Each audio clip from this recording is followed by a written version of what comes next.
페이지 209페이지 계약의 해제라고 되어 있나요? 그럼 계약의 해제를 보면 한번 봐요. 맨 위에요. 계약의 해제는 유효하게 성립하고 있는 계약의 효력을 당사자의 일방적 의사표시, 거기 줄고요. 일방적 의사, 줄거졌죠? 소급적으로 소멸, 소급 동그라미, 소멸양은 모효란 말이죠. 모효를 시킨다, 이런 말이죠. 자, 그 다음에 우리가 보면 해제는 모두 몇 가지가 있죠? 세 가지가 있죠. 무슨 해제요? 합의 해제, 약정 해제, 법정 해제죠. 이런 법정 해제를 뭐라 하냐? 채무 불이행이에요. 그런데 여러분, 합의 해제하고 약정 해제가 있죠. 그럼 합의 해제란 말이 무슨 말이고 약정 해제란 말이 무슨 말이에요? 이걸 알아야 되잖아요. 그럼 합의란 말은 이런 거죠. 계약을 다 중간에 가다가 두 사람이, 한 사람이 나 계약 해제했으면 좋겠는데요. 청약을 하죠. 한 사람이 그래요? 뭐 그렇다면 어쩔 수 없죠. 뭐 그래서 승낙을 하죠. 그렇게 해서 나중에 계약이 해제가 된 것을 합의 해제라고 얘기하는 것이에요. 아시겠죠? 그런데 거기 보면 두 번째 약정 해제라고 한 것이 있죠. 약정 해제는 뭐냐면 이런 것이죠. 우리가 여러분 이제 학원에 있다 보면 시골에서 누가 뭐 이렇게 감이라든가 밤이라든가 사과라든가 배 같은 거 이렇게 가져와서 학원에서 파는 경우 있단 말이죠. 작년, 재작년 같은 경우는 여기서 포도 팔았던 것 같아요. 포도. 누가 가져왔어요. 그럼 이렇게 팔면은 서로 이렇게 사주죠. 뭐 같은 이렇게 있으니까. 그런데 보면 우리는 보면 복숭아 알레르기 있는 사람들이 있잖아요. 집에요. 그럼 복숭아를 먹으면 안 되는데 자꾸 뭐라 하냐면 하나 사달라니까 나도 이거 되게 부담되잖아요. 그럼 내가 얘기를 하죠. 그러면 미리스럽게 주문받잖아요. 만약에 나중에 집에서 복숭아 알레르기 있는데 못 먹는다 뭐 그러면 어떡하지? 이렇게 얘기하죠. 그럼 어떻게 돼요? 그러면 다시 가져와. 괜찮아. 가져와도. 이걸 뭐라 하냐? 약정 해제라고 하는 거예요. 그래가지고 이제 이틀 뒤에요. 복숭아가 도착을 해가지고 그 복숭아를 가지고 집에 갔더니 남편이요. 너 죽을래 살래 이렇게 얘기하죠. 왜요? 복숭아 알레르기 있으면 안 되는 거잖아요. 그래서요. 다시 이제 그걸 가져왔단 말이죠. 가져오면서 뭐란다? 우리 집에 알레르기 있어서 도저히 못 먹겠대. 이렇게 얘기하죠. 그러니까 미리 해제할 수 있는 권한을 뭐가 됐다? 유보가 돼 있잖아요. 그것을 약정 해제라고 하는 거 간단히 얘기하면요. 그러면 우리가 보고 약정 해제 또 하나의 특징은 뭐냐면 그것은 계약금이죠. 계약금. 여러분 계약금을 지급하면은 중도금을 지급하기 전까지 계약금을 준 사람은 포기하고 받은 사람은 몇 배를 주고 2배를 주고 계약을 말 수 있다. 해제할 수 있다. 이런 말이잖아요. 자, 그럼 지금 한번 봐요. 우리가 뭐냐면 첫 번째가요. 합의 해제라고 하는 것이 있어요. 합의 해제. 그 다음에 뭐가 있다? 약정 해제권이라고 하는 것이 있고요. 그 다음에 법정 해제권이라고 하는 것이 있어요. 약정 해제권, 법정 해제권 이렇게요. 그래서 이것을 합의 해제, 합의, 약정, 법정. 이 법정은 채무 불이행이 있을 때 계약을 해제하는 거죠. 그러니까 채무 불이행이니까 별도로 뭐를 청구할 수 있다? 손해배상을 청구할 수가 있고요. 이 두 가지는 해제권이죠. 해제권이니까 이것을 형성권이라고 얘기하는 것이고 또 우리가 계약을 해제하면 548조 제1항에 의해서 뭐가 나오냐면 2항에 있어요. 받은 것이 금전일 때는 받은 날부터 뭐를 가산한다? 이자를 가산한다. 이렇게요. 그 다음에 약정과 합의라고 하는 것은 약정과 합의는요. 이것은 채무 불이행하고 관계가 없죠. 채무 불이행하고 관계가 없죠. 그러니까 별도로 손해배상이란 말이 나와 안 나와? 안 나오죠. 그 다음에 합의 해제를 다른 말로 뭐라 한다? 이것을 해제 계약이다. 이렇게. 이것은 계약이고 우리가 법정 해제는 단독행위고 이것은 계약이죠. 계약. 알겠죠? 여기도요, 이자를 가산한다? 그런 것은 없죠. 왜요? 왜 없냐면, 계약을 합의로 해제할 때는 합의 내용에 따라서 달라지는 것이에요. 그 다음에 우리가 이제 해제권은 형성권은 단독행위죠. 그래서요, 543조 이하의 규정은 그것은 단독행위를 전제로 하는 거란 말이죠. 그런데 여기는 계약이죠. 계약이니까 해제에 관한 543조 이하의 규정이 적용이 된다, 안 된다? 안 된다. 이게 이제 여기 약정 해제권, 단독행위하고 계약하고 차이점이죠. 그 다음에 우리가 합의를 하죠. 합의라면 계약이죠. 계약은 뭐다? 법률행위죠. 법률행위는 반드시 뭐가 있어야 된다? 의사 표시가 있어야 되죠. 그러면 의사를 표시할 때는 어떻게 한다? 그래서 명시적으로 의사를 표시할 수 있고 묵시적으로 의사를 표시할 수 있죠. 그래서 우리가 해제 계약을 할 때 의사 표시는 명시적 또는 어떻게 한다? 묵시적으로 할 수 있다. 이렇게 얘기를 하는 것이. 그래서 우리 시험에 뭐가 나왔다? 합의 해제는 명시적으로만 한다. OX, X, 묵시적으로 할 수가 있다. 이 말이고요. 이 세 가지의 공통적인 것은 뭐냐? 어느 것이든 소급해서 무효가 돼요. 해제를 하게 되면 소급해서 무효. 그 다음에 제3자를 보호해야 돼요. 제3자 보호. 이 두 가지. 이 두 가지는 공통이에요. 그러니까 합의 해제도 소급무효, 약정 해제도 소급무효, 그 다음에 법정 해제도 소급무효 이런 말이죠. 그러니까 이 세 가지가 이렇게 있는데 특히 요즘 최근에 이제 합의해제가 종종 나오죠. 종종. 그럼 합의해제는 소름 이상이 없다. 알겠죠? 그 다음에 또 뭐다? 합의해제는 이자를 가산한다, 안 한다? 안 한다? 합의를 명시적, 묵시적으로 합의할 수 있다. 그 다음에 합의를 해도 소급해서 뭐가 된다? 무효가 된다. 제3자는 뭐 한다? 보호를 해야 된다. 몇 개 안 되니까. 그 다음에 해제에 관한 규정이 적용이 된다, 안 된다? 안 된다. 이렇게 이것을 합의해제라고 얘기하는 것이죠. 약정해제권의 대표적인 게 바로 뭐다? 그것은 계약금이죠. 계약금. 계약금은요, 중도금을 지급하기 전까지 준 사람은 포기하고 받은 사람은 몇 배를 주고 2배를 주고 계약을 말 수 있다. 해제할 수 있다. 이렇게 되어 있죠. 그래서 합의해제, 약정해제, 법정해제 이렇게 얘기하고요. 그러면 여기서 이제 우리가 법정해제를 주로 하는데 법정해제를 하려면 뭐가 있어야 되냐? 채무 불이행이 있어야 돼. 채무 불이행 봐봐. 채무 불이행. 이러면 항상 여러분요 뭐를 하냐면 이렇게 내용 자체가 많은 것들은 뭐를 아까 암기하라고 했죠? 목차를 암기하라고 얘기했죠. 그럼 여러분 목차를 어디로 보냐면 거기 보면 맨 위에 봐봐요. 210페이지 맨 위에 한번 봐봐. 맨 위에 보면 해제 이렇게 해가지고 목차 돼 있어 안 돼 있어? 되어 있죠. 이 목차는 중요 농점만 되어 있으니까 그 위에다가 다시 목차를 잡으란 말이죠. 좀 길어. 채무 불이행 있죠? 채무 불이행 있으면 여기서 상당한 기간이요. 상당한 기간을 정해서 뭘 한다? 최고를 해. 최고. 알겠죠? 그럼 뭐 된다? 최고라고 이행하지 않죠? 그러면 뭐죠? 해제권이 발생을 해. 해제권이 발생을 해요. 발생한 해제권에 의해서 해제한다고 하는 해제의 의사표시. 해제에 뭘 한다?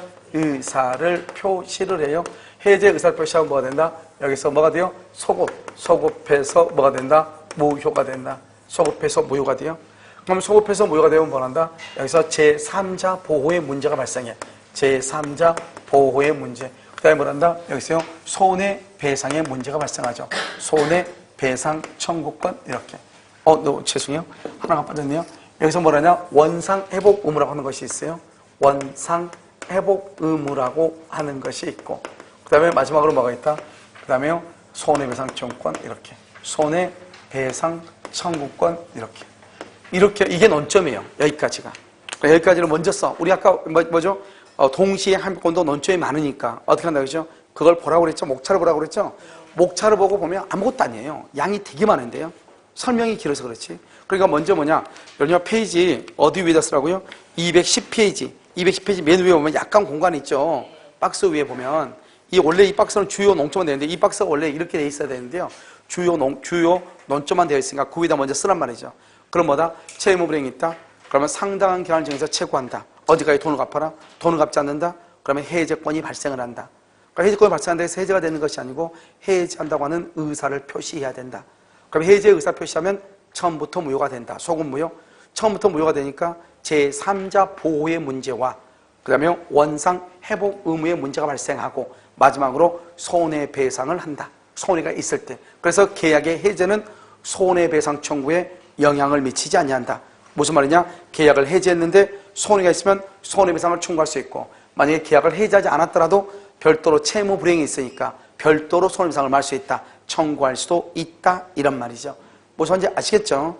자, 됐나요 지금요? 그럼 여기서부터 끝에서부터 지금 봐. 여기 보면 손해배상 청구권이라고 되어 있나요?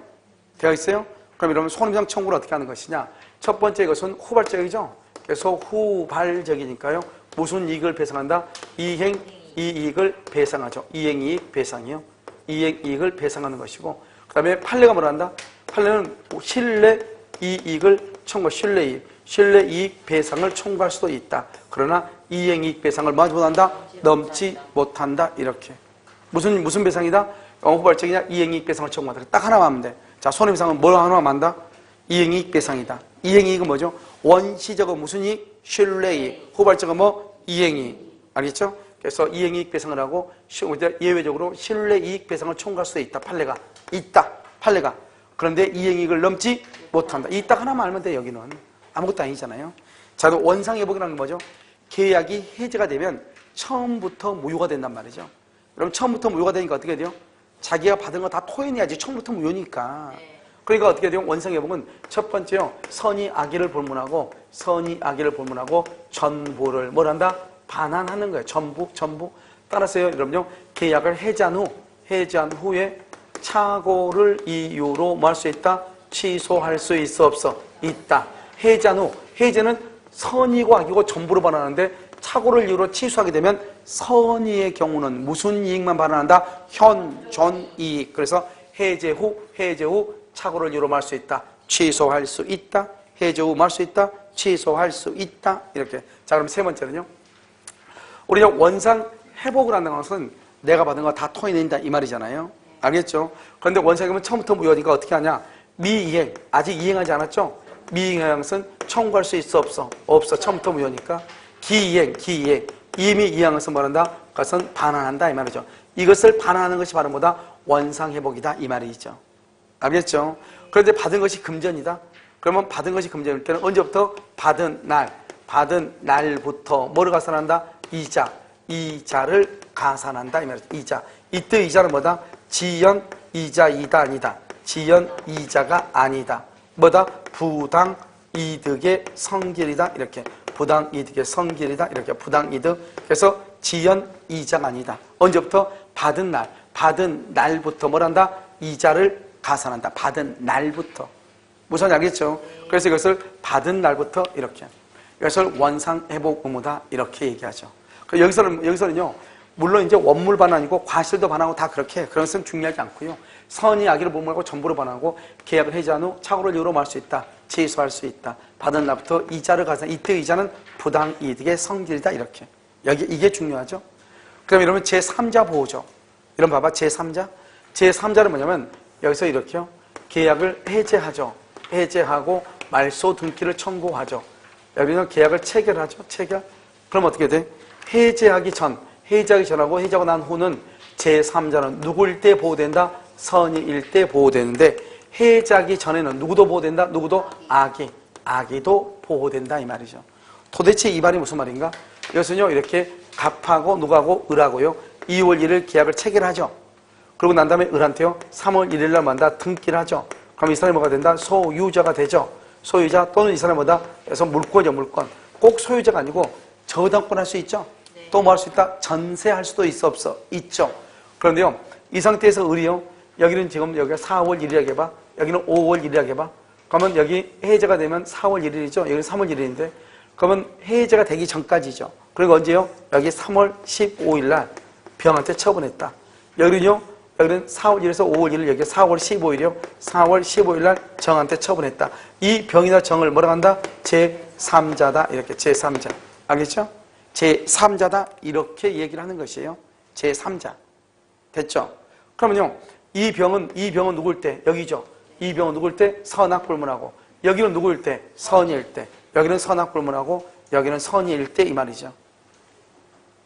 됐나요? 네. 그러니까 여기는 선악불문하고 여기는 선의일 때 이렇게 보호가 되는 것이죠. 그러면요 여기는 언제다 3월 15일이고 여기는 언제다 4월 15일이죠. 그러면 내가 얘기하는 게 여기서는 등기나 여기는요 등기나 가등기나 또는요 여기는 등기나 가등기를 반드시 해야 되고요. 여기는 대항력이 있어야 돼. 대항력이 있어야 돼요. 등기나 가등기가 여기도요 등기나 소유권이 있어야 돼요. 등기나 또는 저당권, 등기나 전세권 여기도 등기나 가등기, 대항력 이 두 가지가 플러스가 돼야 돼. 필요 충분 조건으로. 그러니까 무슨 말 있으면 절대로 안 된다. 여기가 만약에 채권이다. 채권. 그러면 절대로 돼야 안 돼요. 채권을 압류했다. 제3자가 아니에요. 채권을 가압류했다. 제3자가 아니에요. 채권을 양수했다. 제3자가 아니에요. 이런 사람들이 압류나 가압류가 제3자가 아니다는 게 아니고 이 앞에 있는 사람이 뭐다? 물권이 아니고 뭐다? 채권이기 때문에 안 된다 이 말이죠. 이게 만약에 미등기다? 미등기인데 여기로 만약에 대항력이 있다? 돼? 안 돼요? 안 된다 이 말이죠. 이게 미등기니까 이게 등기가 돼 있다. 그런데 여기가 미등기다. 그럼 된다 안 된다? 안 된다 이 말이죠. 그러니까 반드시 제3자가 되려면 어떻게 해야 돼요? 제3자가 되려면 이 을도 완전한 권리, 병도 완전한 권리 이렇게 정도. 그러니까 어떻게 해야 된다? 을은 뭐가 있어야 돼? 등기나 소유권이 있어야 되죠. 밑에는 뭐가 있어야 돼? 등기나 가등기나 대항력이 있어야 된다 이 말이에요. 무슨 말인지 알겠죠? 그래서 반드시 이게 아무것도 아닌 것 같아도 이게 중요하단 말이죠. 그러니까 제3자는 먼저 이렇게 암기하지. 해제되기 전에는 뭐를 보면 해제 후 말소 듣기 누구? 선의. 그 다음에 갑하고 을하고 병 중에서 어떻게 한다? 병은요 등기나 가등기나 대항력이 있어야 되고 을도 등기나 물권이 있어야 된다. 채권 된다 안 된다? 안 돼. 미등기 된다 안 된다? 안 돼. 등기인데 미등기 돼 안 돼? 안 돼. 등기 가등기 등기 대항력 이래야 된다 이 말이죠. 무슨 말인지 알겠죠? 그러니까 여기는 전세권 등기가 될 수 있고 저당권이 될 수 있고 지상권이 될 수 있고 소유권이 될 수 있고 여기는 등기나 가등기나 전입신고로 대항력을 갖춰야 된다. 이것을 필요조건, 충분조건이다. 그래서 여러분요 제3자는 107조, 108조, 109조, 110조 할 때 제3자하고 해제할 때 제3자 여기서만 시험에 나오는 것이다. 이런 말이죠. 그 다음에 소급해서 무효이죠. 소급해서 무효라는 것은 여기서 이제 갑이 있고 여기 을 있죠. 여기 2월 1일 계약을 체결하죠. 계약. 여기 을한테요. 3월 1일 등기를 하죠. 그럼 이 사람이 뭐가 된다? 소유자가 되죠. 갑하고 을하고 4월 1일 계약을 해제하죠. 그럼 문제는 4월 1일 계약을 해제했는데요. 언제부터 무효가 되냐? 2월 1일부터 소급해서 무효가 돼요. 그러면 결론적으로 을 앞으로 되어 있는 등기는 언제부터 무효이다? 3월 1일이 되니까 이것도 유효다 무효다? 무효가 되죠. 그러면 을은 소유자도 아니다? 아니죠. 그래서 어떻게 된다? 소유권이 갑에게 뭐가 된다? 복귀가 되죠. 등기한다? 등기 없이? 등기 없이 187조가 중요하죠. 그 다음에 이때 매수일은요 자주점유다, 타주점유다, 타주점유이다. 타주. 알죠? 그래서 등기 없이 이렇게 알겠죠? 소유권이요 갑에게 복귀가 되죠. 이 사람 누구죠? 소유자죠. 그런데요 이 을 앞으로 되어 있는 등기가 무효니까 등기를 말소해야 되죠. 이 말소하는 것을 뭐란다? 원상회복 의무라고 얘기하죠. 원상회복. 누가 말소한다? 갑이 말소한다. 갑은 뭐다? 소유권에 기한 물권청권이죠. 소유권에 기한 방해 제거죠. 소유권을 채권이다 물권이다? 물권이죠. 그래서 물권적 청구권이죠. 소유권에 기한 물권적 청구권을 뭐라고 한다? 그것을 소멸시효에 걸린다, 걸리지 않는다? 소멸시효에 걸리지 아니한다. 소멸시효에 걸리지 않는다 이 말이죠. 알겠죠? 이것을 또 얘기하는 거죠. 됐죠? 잡아봐요. 계약의 해제로 인한 소위 계약의 해제로 인한 원상회복 청구권은 소유권에 기한 물권적 청구권으로서 소멸시효에 걸리지 않는다 이렇게 얘기해. 알겠죠? 그럼 여러분 계약을 뭐라고 하죠? 계약을 우리가 청약과 승낙에서 계약을 하죠. 계약은 법률 요건 원인행위죠. 원인. 그래서 뭐죠? 계약을 원인이라고 하고 계약을 해제를 하죠. 계약을 해제했더니 처음부터 뭐가 됐어? 무효가 됐죠. 이것을 한마디로 뭐라고 하냐? 그것을 원인 행위의 실효다 이렇게 얘기해. 원인 행위. 원인 행위가 뭐죠? 계약이죠. 계약이 실효, 무효가 됐다 이 말이죠. 뭐 때문에 해제를 했더니 이 말이죠. 원인 행위의 실효다 이렇게 얘기를 해. 무슨 말인지 알겠죠 지금? 그래서 여기 이 문제를 잘 알아야 돼요. 특히 여기서 봐봐요. 계약이 해제가 되면 처음부터 무효이다. 소유권은 등기 없이 매도인에게 복귀한다. 매도인이 매수인 앞으로 되어 있는 등기를 말소를 한다. 소유권에 기한 방해 제거 청구권, 소유권에 기한 물권적 청구권으로서 소멸시효에 걸린다, 걸리지 않는다, 걸리지 않는다. 그래서 여러분 뭐라 나오냐 시험에 합의 해제의 경우, 합의 해제의 경우, 합의 해제하면 소급해서 무효라고 했죠? 합의 해제의 경우 원상회복 의무는 소유권에 기한 물권적 청구권으로서 소멸시효에 걸리지 아니한다 이렇게. 그러니까 중간을 다 생략하고 결론만 얘기한다 이런 말이죠. 알겠죠? 그래서 이것을 봐야 되죠. 자, 그 다음에요. 해제의 의사표시죠. 해제 의사표시는 의사표시 말로 해야 되는 거죠. 말로. 해제. 근데 의사표시 했는데 만약에 갑이요 을한테 채고했어. 채고. 갑이 을에게 채고를 했어. 해제할래 말래 채고했어. 채고 있는데 아무 말이 없어요. 그러면 해제권은 뭐가 된다? 해제권은 소멸하는 거예요. 왜 해제권이 소멸하죠? 해제권이 갑이 을한테 채고를 했죠. 채고를 했는데 아무 말이 없잖아요. 그러면 해제권이 소멸하는 것이에요. 무슨 말인지 알겠죠? 그래서 소멸한다 이런 말이죠. 자, 1번이요. 자, 그럼 2번을 한번 봐봐요.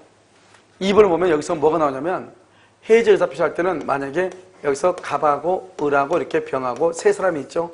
여기 A하고 B하고 이렇게 두 사람이 있죠. 그러면 해제권의 행사를 할 때는 어떻게 한다? 누가 누구한테 한다? 전원이 누구한테 한다? 전원한테 하는 거예요. 전원이 전원한테 하는 거예요. 해제권이 소멸할 때는 어떻게 한다? 소멸할 때는요. 1인이 해제권을 포기하거나 1인의 해제권이 소멸하죠. 소멸. 그러면 어떻게 한다? 전원의 해제권이 없어져. 이게 도대체 무슨 말인가? 좀 더 설명을 해. 여기서는 세 가지가 중요한 논점이요. 세 가지 하나 둘 셋. 갑일한테 해제할래 물어봤어. 아무 말이 없어. 해제권은 소멸해. 왜냐? 해제하려면 의사를 표시해야 되는데 했어 안 했어? 안 했죠. 그러니까 반대로 해제권은 소멸하는 거예요. 그럼 여기 한번 봐봐요. 행사를 할 때는 어떻게 한다? 전원이 전원한테 해요. 그러니까 무슨 말이냐? 갑하고 을하고 병이 있으면 갑이 해제하면 해제가 되는 것이 아니고 갑하고 을이 A, B한테, 갑을 병이 A, B한테 다 해야 돼. 그럼 만약에 갑이 2월 1일, 을이 2월 2일, 병이 2월 3일이다. 그럼 언제 해제가 된다? 2월 3일 날. 그러니까 2월 3일 날 병이 해제하기 전까지만 돈을 갚으면 돼. 그러면 해제권이 없어지는 거예요. 해제권은 해제의 의사를 표시하기 전까지 변제하면 해제권이 없어져요. 알겠죠? 그러니까 여기서 보면 갑을병인데 동시에 하면 그때 해제되겠지만 따로따로 해제하면 늦게 도달할 때 계약이 해제가 돼. 그래서 누구한테? 전원이 누구한테? 전원한테 해제를 한다. 한 사람이 해제권을 포기하죠. 한 사람의 해제권이 소멸하죠. 그러면 모두의 해제권이 뭐가 된다? 소멸하는 것이에요. 한 사람의 해제권을 포기한다. 한 사람의 해제권이 소멸하죠. 전원의 해제권이 없어지는 것이다. 이 말이죠. 왜요? 우리가 전원이 해제가 되는데 한 사람의 해제권이 없어졌잖아요. 그러면 나머지 사람이 해제를 해도 전원이 된다 안 된다? 안 되죠. 그래서 한 사람의 해제권이 소멸하면 모두의 해제권이 소멸하는 것이에요. 여기까지요. 그래서 여기까지 하나가 되고, 그 다음에 해제권은요, 해제권은 뭐다? 똑같아요. 형성권이에요. 형성권은 뭐다? 일방적 의사표시고, 일방적이란 말이 뭐다? 상대방의 동의를 받아 안 받아? 안 받죠. 그런데 해제하려면 반드시 뭘 해야 돼? 의사는 표시해야 된다. 이런 말이죠. 알겠죠? 이 정도 말하면 되고, 형성권이니까 해제권은 형성권이니까 무슨 기간에 걸린다? 제척 기간에 걸리죠. 제척 기간. 법관이 뭘 한다? 직권으로 뭐래? 조사를 한다. 이 말이죠. 형성권이니까요. 그 다음에 형성권이죠. 여기서 가등기 할 수 있고, 양도할 수 있고, 상속할 수 있고, 채권자, 대위권의 객체가 되고, 이런 것은 뭐 공통적인 것이. 아까 우리가 수익의 의사를 표시할 때 봤잖아요. 그렇게 보시면 되고, 그 다음에 우리가 상당한 기간을 정해서 채고를 해야죠. 이때 상당한 기간이라는 것은 정해져 있는 기간이 아니다 이 말이죠. 만약에요, 예를 들어서 재벌들이 돈 1억을 빌렸다. 그러면 당장 지금 갚으면 되죠. 근데 어느 정도 연봉이요 1억 가까이 된 사람이다. 그럼 그 사람한테 돈을 갚으려면 아무리 돈이 있어도 당장은 좀 그렇고 몇 개월 걸리겠죠.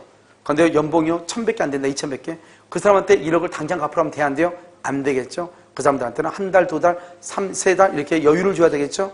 그러니까요, 상당이라고 하는 말은 민법에서 정해져 있는 기간이 아니고 계약 당사자 간, 상호 간의 관계라든가 이런 거에 따라서 달라지는 계약을 뭐란다? 상당이라고 얘기를 하는 것이에요. 아시겠죠? 그럼 이때 상당한 기간을 정해서 채고를 하는데, 상당 기간이 만약에 예를 들어서 한 5일이라고 해봐. 그럼 5일을 정해서 채고했는데 돈을 갚지 않으면 해지권이 발생해요. 근데 이 사람이 짧게 해서 짧게 2일, 내일 모레까지 갚어. 그래도 채고는 채고를 소득이 있고 3일이 더 지나고 해지권이 발생하는 거예요. 아예 기간을 정하지 않아서 당장 갚으라고 당장. 그래도 채고를 소유력이 있어. 며칠이 더 지나고 해지권이 발생한다? 5일이 더 지나고 해지권이 발생한다 이 말이죠. 그럼 우리가 채고는 상당한 기간을 정하든 짧게 정하든 정하지 않든 채고는 채고로서 효력이 있다. 그런데 해지권은 언제 발생한다? 상당한 기간이 지나고 해지권이 발생한다 이 말이고, 그 다음에 얘기 한번 봐봐요. 우리 여기서 이제 중요한 것은 뭐냐? 과대 또는요 과대 또는 과대채고 과다채고를 한단 말이죠. 과대채고 과다채고를 해. 과대 또는 과다.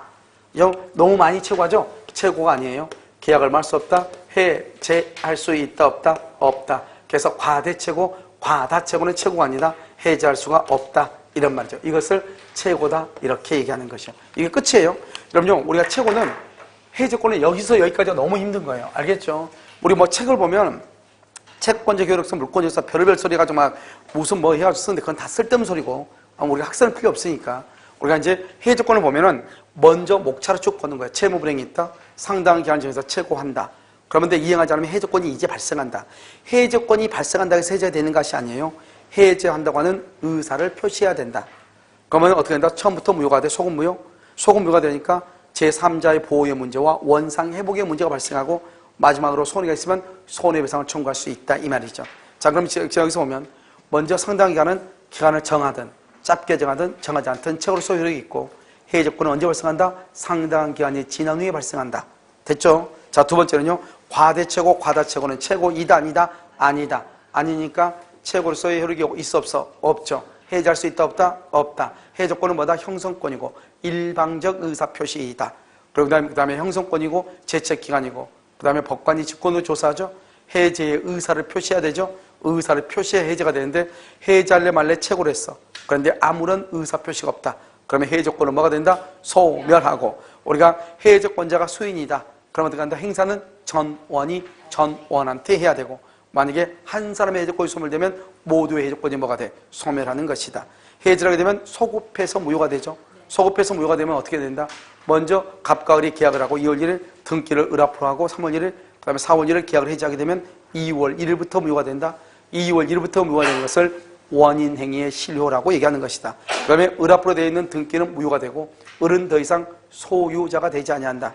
그러면 등기 없이도 소유권이 누구에게 복귀한다? 매도인에게 복귀하죠.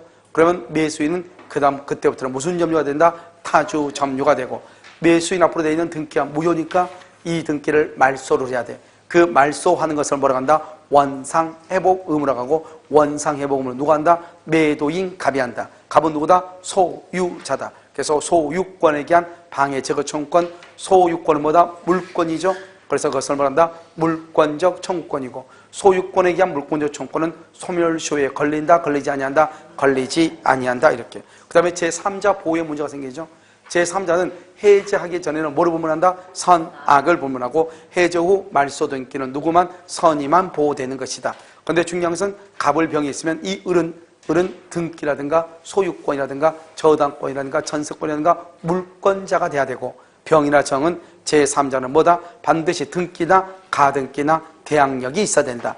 만약에 을이 채권이다. 채권을 압류, 채권을 양수, 채권을 감류, 제3자이다 아니다? 아니다. 을이 미등기고 병이나 정이 대항력이 있다? 보호된다 안 된다? 안 된다. 을이 등기가 돼 있다. 병이나 정이 미등기다? 보호된다 안 된다? 안 된다. 을도 등기되어 있고 병과 정도 등기나 가등기가 반드시 되어 있어야만이 보호가 되는 것이다. 그 다음에 이제 원상회복음을 하죠. 이 원상회복음이라는 것은 처음부터 해제하게 되면 처음부터 무효가 되기 때문에 뭐 이행을 한 사람은 반환을 청구하고, 이행을 하지 않는 경우는 이행을 청구할 수가 있다 없다? 없죠. 선이 악의를 불문하고 전부를 반환하죠. 이때 원물뿐만 아니라 과실 등도 반환을 한다. 그런데 해제 후 착오를 유로할 수 있다? 취소할 수가 있죠. 왜냐? 취소는 선인 경우는 현존 이익만 반환하기 때문이죠. 만약에 받은 것이 금전이다. 받은 날부터 뭐를 가산한다? 이자를 가산한다. 이자. 이때 이자는 지연 이자가 아니고 부당이득의 성질이 되는 것이다. 이렇게요. 그러고 나서 손해가 있다. 그러면 별도로 뭘 할 수 있다? 손해배상을 청구할 수 있는데, 이때의 손해배상은 무슨 이익을 배상한다? 이행이익 배상을 하고, 원칙 판례는 신뢰이익 배상을 청구할 수 있다. 하지만 뭐를 넘지 못한다? 이행이익을 넘지 못한다. 이렇게 얘기 알겠죠? 그러니까 먼저 목차를 한번 보고 그 목차에 따라서 그 밑에 있는 내용을 보면 별것 아니단 말이죠. 자, 그 다음에 이제 여기서 이제 뭘 보냐면 짧게 보는 거예요.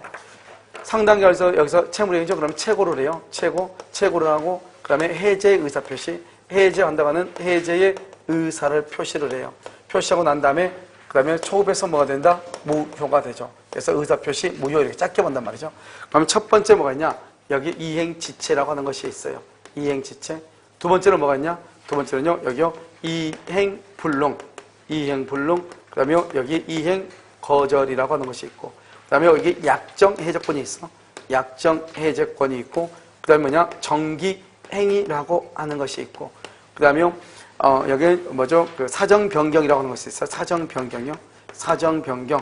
그 다음에 최고 불효특약. 최고하지 않고로 이렇게 특약을 한 경우 이런 것이 있고. 자, 세 번째는요.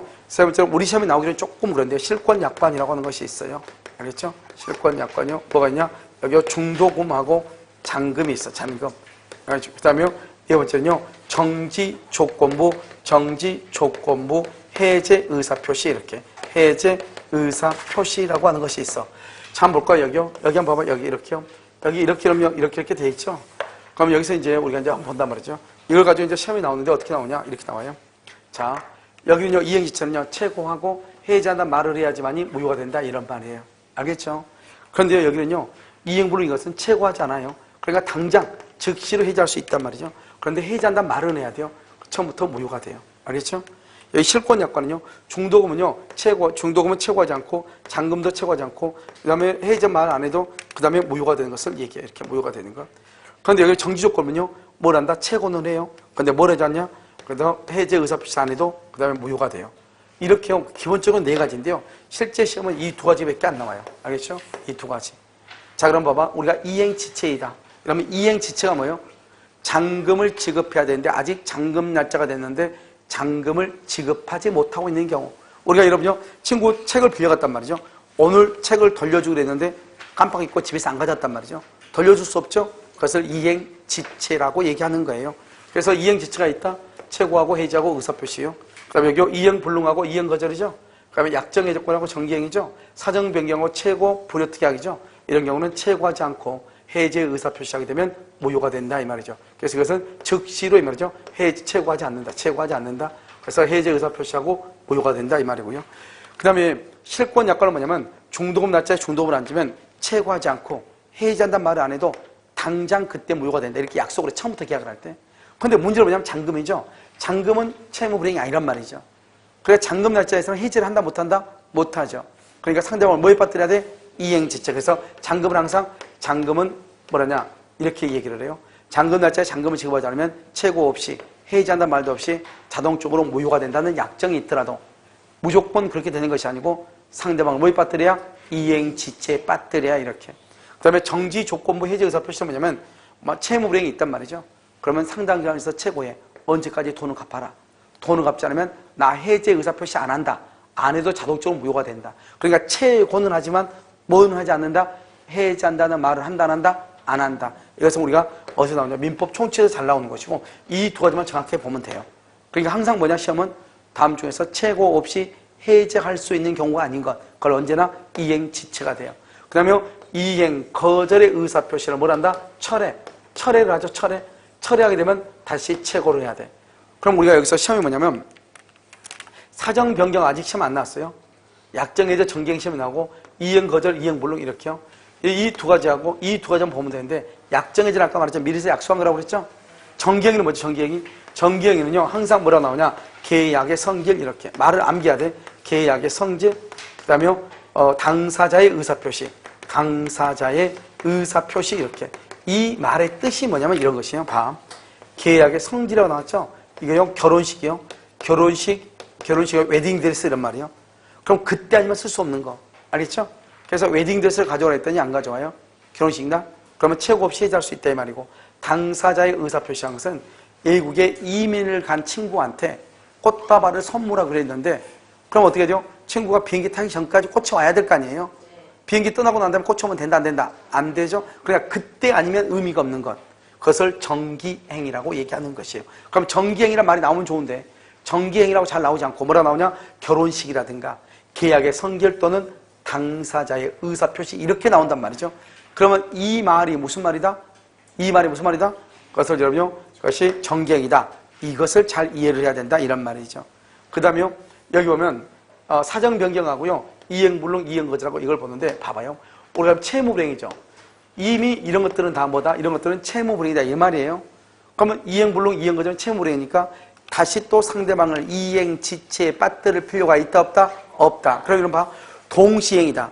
동시행일 때는 항상 자신의 채무를 제공해서 상대방을 이행지체에 빠뜨려야 채무불행이죠. 그렇잖아요. 그런데 지금 이행불능과 이행거절은 그 자체가 뭐다? 채무불행이죠. 그러니까 상대방을 이행지체에 빠뜨릴 필요가 있다 없다? 없다. 자신의 채무를 제공할 필요가 있다 없다? 없다. 그래서 이 말을 알아야 돼. 우리가 이제 동시행이다. 동시이행일 때는 채무불행이 아니다. 채무불행이 아니다. 다른 말로 이행지체가 아니다. 이행지체가 아니니까 계약을 말 수 없다. 해제할 수 없다. 그런데 계약을 해제하고 싶다. 해제하고 싶으면 어떻게 한다? 자신의 채무를 제공해. 자신의 채무를 뭘해서 제공해서 상대방을 뭐에 빠뜨려? 이행지체에 빠뜨려. 이행지체를 뭐란다? 채무불행이다. 채무불행이 있으면 계약을 말 수 있다. 해제할 수 있다. 이게 돌고 돌아가는 거란 말이죠. 그러니까 여러분요, 동시이행이다. 채무불행이 아니다. 이행지체가 아니다. 상대방을 이행지체에 빠뜨려야 된다. 어떻게? 자신의 채무를 제공해서. 그런데 이행불능과 이행거절은 그 자체가 뭐다? 채무불행이다. 이행지체에 빠뜨릴 필요가 있다 없다? 없다. 이해됐나요? 지금 여기까지. 자, 그러면 이제 봐. 우리가요, 여러분요, 이행불능하고 이행거절을 지금부터 본단 말이죠. 여기 보면 건물이 갑하고 을하고 2월 1일 계약을 한다 이 말이죠. 2월 1일이요. 그런데 2월 1일 계약해서 3월 1일 날 등기를 해주기로 했어요. 이걸 이행기라고 얘기하죠. 그런데 2월 20날 건물이 불타버리고 없어요.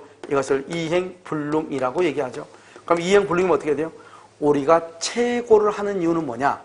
시간을 주면은 그 물건을 만들어 올 수 있을 때, 그 물건을 만들어 올 수 있을 때 우리가 뭐란다? 이것을 채굴 하는 거예요. 그런데 건물이 이행불능 없어졌죠? 시간을 줘도 만들 수 있다 없다? 없죠? 그러니까 첫 번째 채굴한다 안 한다? 채굴하지 않죠? 봐봐 저기 채굴하지 않죠? 뭐는 해야 된다? 해제한다고 하는 뭐를 해야 한다? 의사 표시를 해야 되는데 이행기까지 기다렸다 해야 돼요. 그 전이라도 할 수 있어요? 이행기 전이라도 할 수 있죠. 이행기 전이라도. 왜요? 이행기 전이라도 3월 1일까지 된다고 해서 건물이 있나요? 어차피 건물 멸실되고 없잖아요. 그러면 3월 1일이 된다 하더라도 건물은 여전히 없을 거 아니에요? 자, 그 다음에 마지막으로 뭐를 한다? 마지막으로요. 그러면요, 자신의 채무를 제공한다, 안 한다? 자신의 채무를 제공한다, 안 한다? 안 한다. 채무 제공 없이. 채무 제공 없이, 이렇게. 알겠죠? 채무 없이. 의사표시한다? 이행기 전이라도 자신의 채무 제공 없이, 이렇게. 무슨 말인지 알겠죠? 이것을 4대 요건이라고 그래요. 이행불능, 이행거죠. 자, 그 다음에요. 여기서 이제 마지막으로, 여러분 뭘 보냐면, 여러분요, 해제하고 해지를 한번 볼까요? 그럼 해제하고 해지의 차이가 뭐라고 그랬죠? 여기 봐. 1월 1일 날 계약을 했죠?